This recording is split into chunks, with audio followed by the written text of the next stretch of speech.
Hey everyone, and welcome to Ricky's Rockin' Reviews. Today we're going to be looking at the Hulk 2003 novelization by Peter David, based on the film by Ang Lee.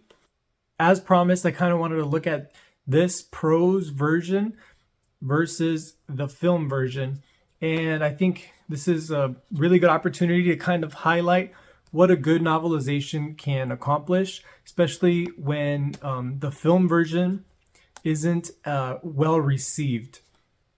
So I happen to like the 2003 Hulk film very much.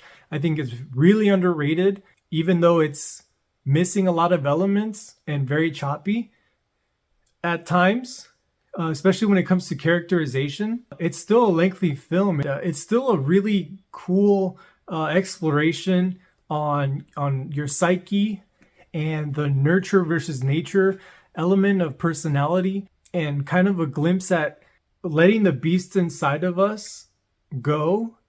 I mean, who doesn't like that? And the performances are really good. But anyways, I'm here to talk about the novelization by Peter David. So he had an incredible run on the Hulk in the 80s in the comics. So he knows a lot about the character, and he was the perfect guy to write this book. So the book is structured in three parts. We have the id, the ego, and the superego. And if you know about that, that's kind of like Freudian's framing of personality. We have the id, that's the unconscious part, that is primitive. It is pleasure-seeking and repulsed by pain. And it just has like primary desires. The id is very irrational when it comes to reality, and that's where the superego comes in to try to be more of an ideal of what you want to be, and that's the conscious level. And then we have the ego that is more rational and trying to be better at decision making and becoming more self-aware. So those are like the three levels, and the book is broken up in this way. The book itself is very strong because it goes into that psyche, and it takes a lot of care. You can tell it takes a lot of care by being broken up in this three-part structure, even though it follows the same through line of the movie. You just get a little bit more meat on there, and that's what I really like. So this little excerpt kind of towards the end here on this chapter called "The Devil You Know," which I thought was a really good way to illustrate the type of prose that's in here and the phenomenal job that Peter David did. His memories floated in an abyss, scattered about, and he saw them dancing past him, taunting him, ready to be reclaimed. Connections, wires to his brain to his past, his father, his mother. The connection was there, long forgotten, long employed, but it was there, sucking him in. His past was one large vacuum, and nature abhorred a vacuum, which meant nature abhorred him.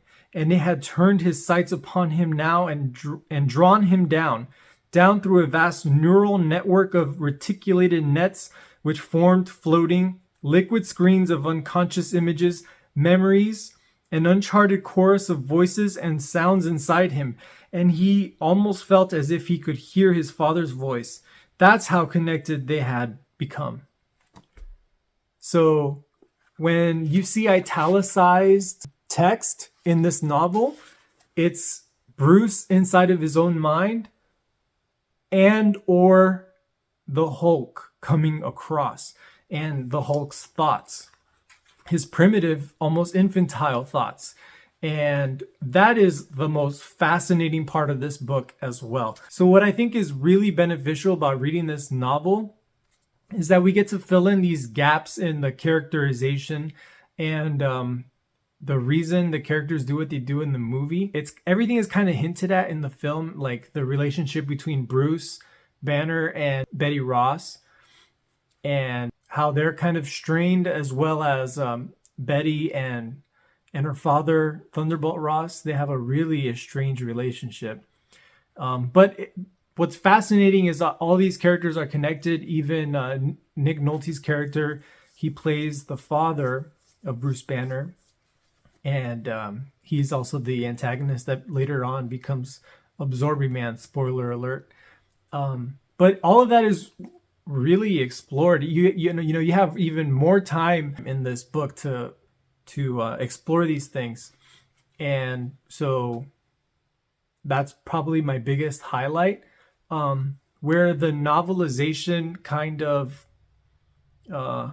suffers, I guess, is when you compare the action scenes that are happening in here compared to absolutely wonderful action scenes in the film, especially on this 4K. Man, it looks amazing. Even today, it came out in 2003, and I think it was the animation and the CGI, all the special effects were from Industrial Light and Magic, and it still holds up. I mean, it's kind of cartoony, and that's one of the big criticisms of the film is that it's like it's too comic booky. Even has like the panels that cut the scenes apart, and it's very experimental.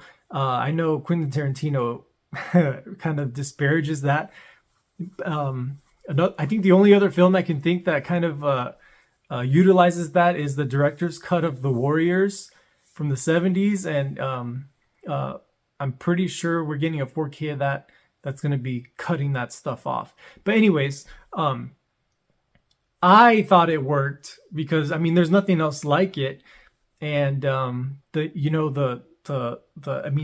really like the color of green of the Hulk is kind of campy, but I really appreciate that because when you look at a Hulk comic, that's what it's like. And he's wearing these, like, they found a way to give him the purple pants. He just looks fantastic. I really like the look of him, and I think Eric Bana did a good job. Yeah, so those action scenes kind of put the scenes in here to shame, even though I'm getting into the next part of why I really like novelizations. They hold a dear place in my heart because the novelizations allow me kind of explain what happens when I read in general, which is we hallucinate while we're reading this text. And in our hallucinations and in our imagination, we can make what we're reading cinematic. I feel like a director when I'm reading, and that's why I love it. If I ever had the inkling to direct something, it sounds like a really tall task, something really difficult and stressful, but I can do that all in the comfort of this chair here while I'm reading, hallucinating, and I picture it just the way I want to, with the help of the author, of course. It's like I get to be my own director with the script and everything that's going on here, and I picture it just perfectly in my head. And of course, here we have Jennifer Connelly, Eric Bana, Nick Nolte. I can picture them because they're in the movie. But I do that with every book that I read, actually. I kind of use that as I picture actors while I'm reading in almost every book that I read. Pretty much almost every book that I read, because it's kind of like a shorthand for my imagination. I just kind of look at the descriptions of like the characters that I'm reading, and I kind of try to just quickly attach these characterizations to an actor or an actor that I feel like seeing or I feel like can be interesting in the role. I usually try to go against people that have been typecasted. So I feel like like the way I cast the books that I read is very unique. I feel like it really works out for me. I love doing that. It makes it way easier to just, picture them. Like Anne Hathaway, I know what she looks like. Kevin Bacon, I know what he looks like. Bradley Cooper, I know what he looks like. I just peg all these characters that I read with the actors, and I've always wanted to kind of explain how I do that when I read, and I feel like in a novel, like when I'm talking about a novelization, you kind of do that too, because you've seen the movie, so when you're reading the books, you picture that. I'm sure that happens with a lot of people who start reading the books that have already been turned into movies, and they go back and revisit them. For example, like all the people or kids that are coming up right now in this generation that are going back to reading the Harry Potter books and stuff like that. If they have already seen the movie, or like, you don't even have to see the movie because, with the internet, meme, social media, and little clips that you can see on YouTube and stuff, you already kind of know who the actors are, and you go into those books and you read and you see Daniel Radcliffe and Emma Watson. And tangent aside, so I'll implore you guys to check out this novel when you can.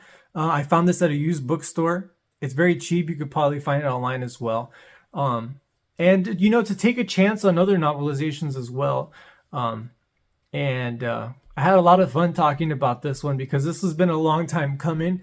I've always identified with the movie, which I think is really misunderstood.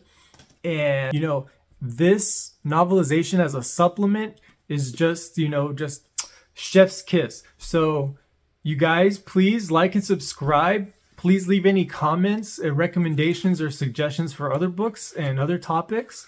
And also just what your thoughts are on the movie, if you've seen it, and the book, especially if you've had the chance to read it.